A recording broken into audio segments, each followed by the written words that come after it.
Lloyd Doggett. Representative Doggett is a member of the Budget and the Ways and Means Committee. He's been a longtime guest on my shows, and of course will continue to be.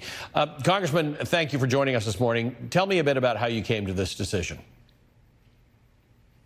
We have visited a number of times before, and we've seen the Trump march to tyranny go forward step by step. I think I've been blessed to serve my hometown for so many years, but I've never seen a greater peril to American democracy than right now. And I think it calls for all of us to be on board of all generations and directing all of our attention toward Trump.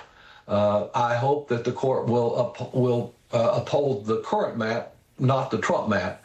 But if that does not occur, it would create a problem if we had two people competing instead of fighting Trump.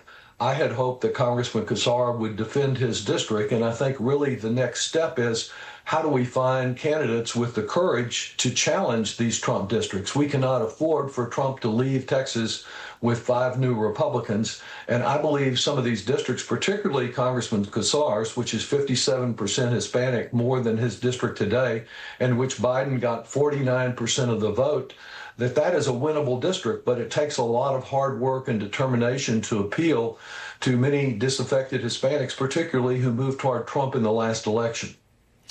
Congressman, let me ask you this. A group of local Democratic leaders published an op-ed in the Austin Chronicle that had an idea for you. It reads, quote, any Democrat in new District 35 will need massive funding and the ability to win in hostile territory. Doggett has both. He previously won in 4 different Austin congressional districts, Districts 10, 25, 35, and 37. He's got $6 million in campaign funds and recently said he wants to use his funds to help others in Texas and across the country. This isn't about pushing Doggett out. It's an appeal for him to use his skills, experience, and resources where they matter most to protect a progressive future in Central Texas. What does that mean? That's a good question, what it means. It's bizarre. It's suggesting that though my district is largely preserved with more than 2/3 of the people that I have today, that I should abandon that district in my hometown and go take on Congressman Kassar's district, which he's abandoning to Trump.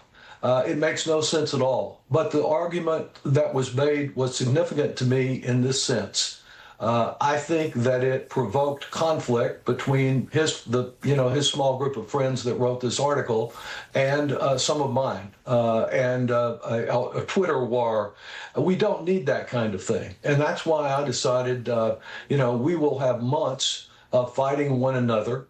I wish he'd made a different decision. I think that district can be won and must be won, but we need to direct all of our attention toward Trump. I do think there's another factor at play that's really important, and I've heard you reference it in visiting earlier in the program. So much interest in a new generation of leaders. I'm interested in that. That's why I went out and campaigned for Congressman Kassar when he was first running for the Austin City Council in the rain. But we need all generations, and there's a certain amount of ageism involved here. If we remove all of the senior members of our party and senior participants, we will continue to lose older voters. Ageism, like sexism or racism, will set us back. We need to pull in everyone now. We don't have any choice because Trump is moving forward with his military, with his immigration raids, with his disparaging every institution that might be a check against him. And we need everybody pulling together. New leaders, yes, but we need those who are experienced. I'm not a socialist like Bernie Sanders, but I think he's spreading a very valuable lesson. And just because he's half a dozen years older than I am doesn't mean that he doesn't have a key role. No, but I was going to bring up that point. I mean, he dragged 30,000 people out to a rally. Right.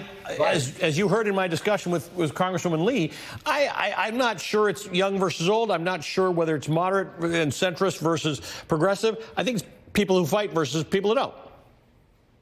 That is precisely right. And that was my concern about Joe Biden. There's been a tendency to say, well, you're not that much younger than Joe Biden, and you called for him to step aside. Well, indeed I did, because I didn't see the effectiveness, the performance that we need.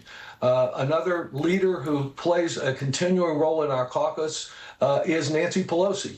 We would not have the action in California that is happening today but for her engagement. We need that kind of leadership within our party. At the same time, we welcome new young leaders who might learn from some of the experiences we've had in battling Republicans in the past, just as we can learn from their creativity and energy.